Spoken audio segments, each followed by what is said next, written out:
The mysterious island. Trapped with friends. Eric pushed and pulled as hard as he could break out of the sack. The more he struggled, the more he got tangled in its sticky web. "Get me out of here," he cried, and still he was pulled higher into the yellow trees. "Stop making so much noise," hissed the voice from above. "Do you want the whole Nin army to hear you?" Eric stopped going on. The sack swung back and forth from a high branch. A branch someone was sitting on. "Kia," the princess smiled at him, and Max too. Of course, Max jumped from the branch above. "Who do you think spun this little trap?" "We am I glad to see you," Eric said. He told them quickly about the sylphs. "I've heard of sylphs, but I've never seen them," said Kia. "They told me the red eyes on this island," said Eric. "We need to find it." Twam, twam. The Nins crossed the beach and marched into the jungle right below them.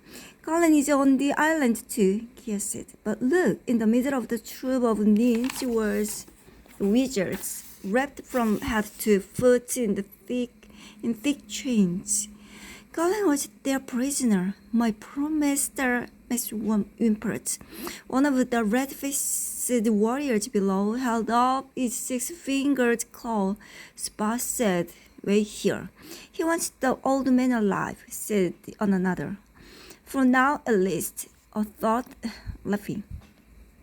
The laughter reminded Eric of gargling. A cold wind blew through the trees. Kia gritted her teeth as she looked up. "Spot is coming," she snarled. A gurgle landed on the ground. Lord Spot slid off its back. He pointed his magic staff at Galen. "You know where the eye is. Tell me." Galen stared at Spot. "Never. You may put me in chains. But the children are brave and clever. They will trick you." "The middle island has many dangers," Spur said. "Anything can happen. In the end, the eye will be mine." Galen struggled against its chains. "The children will find the jewel." A thin smile broke across the Spar's lips. "And they will give it to me if they want you alive. If I find it, it's mine. If they find it, it's also mine. Either way, I win." Galen shook his head sadly. "You are now less so evil, Spar." The sorcerer turned to the Nins. "Take the wizard to the white cliff. Wait for my orders at once, Lord Spar," the head Nin said. Then Spar waved his hand and spoke a strange words. The whole troop of Nins, along with Galen, vanished. "Oh no," Max whispers. "How will we find my master now?" Kia put a finger to lips as Spar began to laugh. "Galen, brave children will never get off this island alive." Spar jumped onto Gruggle, kicked once, and flew away. As he did, the thick, dark mist all over the island seemed to grow thicker and darker. "Never get off this island alive," Eric snarled. "Huh?" Then he gulped. "We will, aren't we?" "Yes, we find my master," Max said. "And when we do, I kick Spar with each of my 8 legs." Then he quickly spun a strong rope of spider silk, and they all slid to the ground. Eric waved at thick haze. "Now, where do we go?" "Yes," a voice screamed suddenly. "Help us!" another voice screamed. "I think that just answered my questions," Eric said. "It's Jill, Julie, and Neil," Kia said. "They are in the jungle. Let's go." They crashed through the thick trees as fast as they could.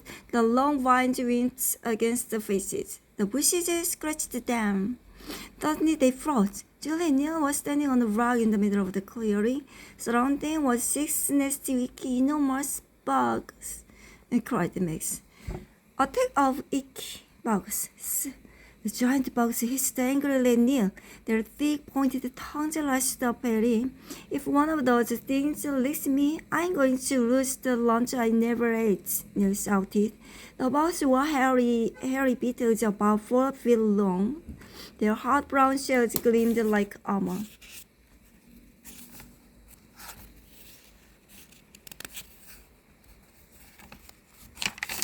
"Gross," said Eric, ducking behind the tree.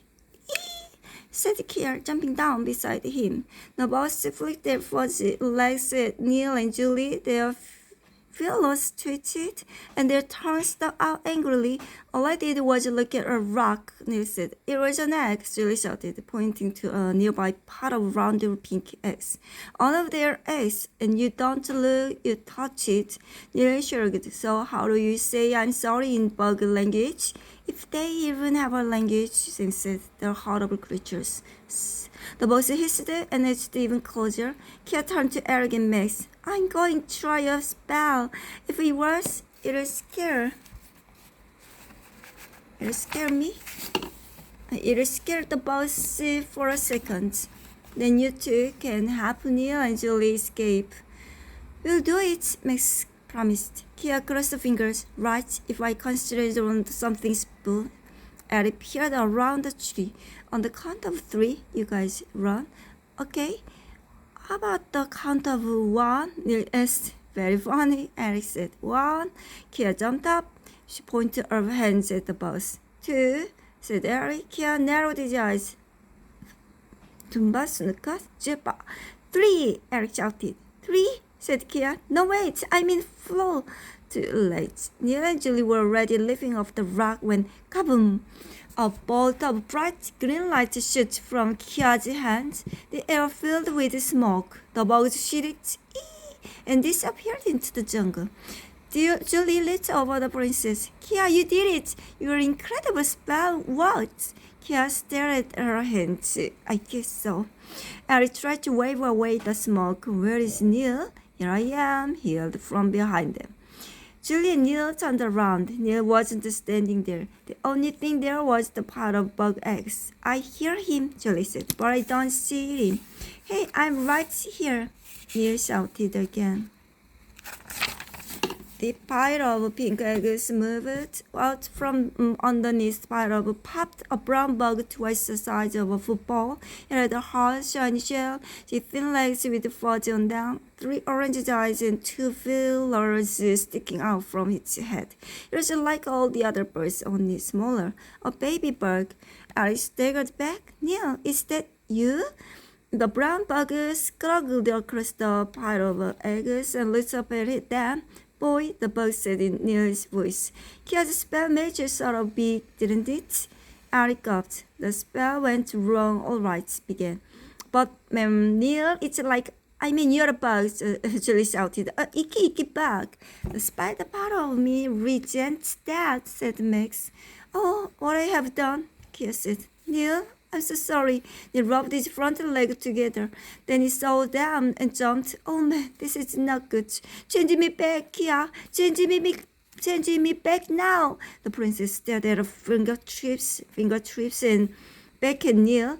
You didn't answer her right away, Neil said. You're supposed to say, sure, Neil. And do your japping thing. I'm me again. Neil crossed his 3 eyes. I'm ready. Go. Kia's own eyes welled up with tears. I'm afraid to try. Neil's fuzzy legs began to quiver, and his fingers twitched. It's all a dream. It's all a dream. It's all a... Hey, what's that? Suddenly, he flickered his tongue at Julie's head. She gasped, jerking backwards. Sorry, there was a fly near you, Neil said. At least it looked like a fly. It was yellow with bright green wings. Anyway, I missed it. What you saw was a Drunian sea fly, Max said. Suddenly, Neil rubbed his legs together, making a strange high-pitched sound. Eric made a face. Stop being such a bug. Shh, Neil said. He tilted his head and went still. Say that again, please, Eric blinked. I said stop being such a... Not you, Neil snapped. The fly. Neil's big eyes flickered as the green-winged insect buzzed in a quick circle around its head. He kept nodding. Eric turned to Kia. I don't hear anything. Julie bit her lip. Then she brightened. Maybe now Neil is part of insects. He can understand the sea fly language. I'm too much of a troll to understand it myself, said Max. Soon there was a whole swarm Some of a seaflies buzzing over them. Neil scratched his head with his front legs. They tell me that the Grogu's are nestling up there somewhere. He pointed up. Where there are Grogu's, there are nins, said Kia, and where there are nins, there is my master Galen, Max shot. Julia looked up into the fog. But what's up there? It's too foggy to see anything. Neil nodded and twitched his fillers a few times. The fires swam together in a dense, bright green lump. They began to buzz in ever widening circles. Faster and faster they flew, around and around over Kitty's head, starting up the air. As they did, the breeze they made began to clear away the dark fog. Kia looked up. Oh my gosh, she gasped. A mountain! 6. Grogu Mountain. Julie stared up. You mean there was there the whole time? The mountain was steep and craggy.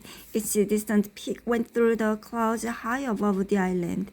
It's awesome, said Eric. I bet the white cliffs is at the top. That's where Galen is being held prisoner.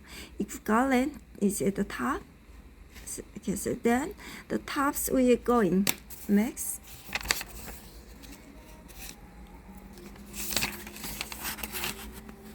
Errands, my princess, the spider true replied.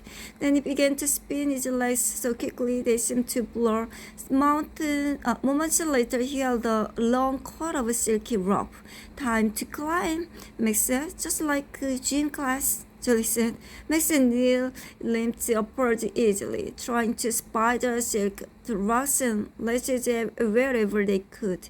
Last one up is a rotten bug egg. Max squeaked, squirting faster. Hey, Neil complained, scrambling after him. Kia's mouth tightened the belt, grasped the rope, and pulled herself up. Better hurry! Without wasting a second more, Alec and Julie began their climb. Strong winds battered them as they climbed higher and higher. They reached one ledge after one another without stopping. There wasn't time. Soon they lost sight of the beach below. Careful, Julie said, joining Neil, Max, and Kia on a narrow ledge. Remember what the flies said. The Grogu's are up here. That means the ninja are close by. They're not exactly going to welcome us. We are heading into danger, Kia added. Eric's heart raced. He stopped to catch his breath. Why are the tiny creature friendly and big powerful ones mean? Answer me that. Clinging to a ledge above, turned. It has nothing to do with power, he said. Kia smiled. Let me guess, the flies told you that. No, I made it up myself, said Neil. With a chuckle. It must be the bug in me talking. Call. A sudden cry echoed down the mountain. Grogu's, Kia shouted. Take cover! Everyone huddled under the ledge. Everyone except Eric. He tried to pull himself up where the others were. Wait for me! But Grogu wouldn't wait. With a loud flapping noise, 2 of the big flying lizards swooped out of the sky. Spotted Eric, dived right for him.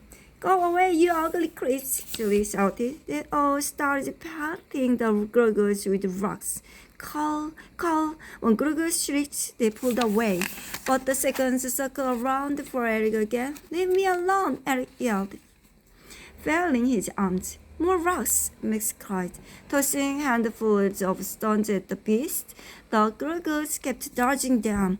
Its sharp claw dug and scratched at one end of the ledge Eric was clinging to. The rocks began to break away, turning down the mountain to the trees below. Oh man, Eric groaned. Get me out of here. He glanced to his left. The ledge narrowed to nothing only a few feet from him. On his right, the Gurguj was ripping the mountain away in huge clawfuls. There was nowhere for him to go. His friends kept throwing rocks at the beast. Hold on, Eric! Nick shouted them. But Eric couldn't hold on. There was nothing to hold on to. Call! The Gurguj lunged again. The ledge crumbled away. Eric gasped wildly at the air. He fell.